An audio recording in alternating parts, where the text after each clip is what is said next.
최근에 고령 운전자 사고가 잇따르는 가운데 부산시가 실시한 전수조사 결과 실제 부산에서 고령 운전자 사고 건수와 사망자 수가 크게 늘고 있습니다.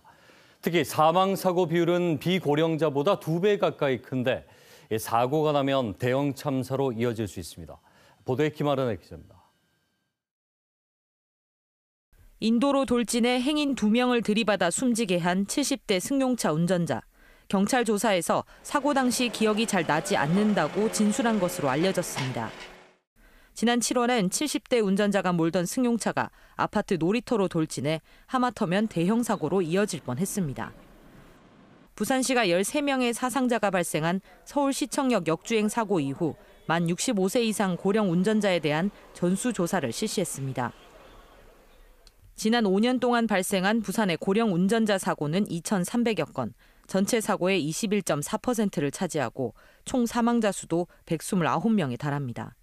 특히 부산의 전체 교통사고는 연간 평균 2.9%씩 줄고 있는데 고령 운전자 사고는 오히려 5년 새 4.8% 증가했습니다.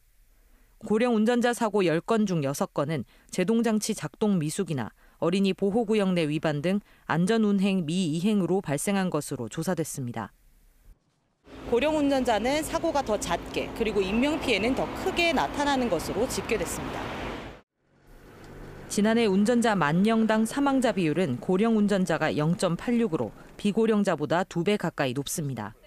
전문가들은 고령 운전자의 면허 갱신 주기를 5년 미만으로 줄이는 기존 방식에 더해 운전 능력 자체를 검증하는 절차가 시급하다고 지적합니다.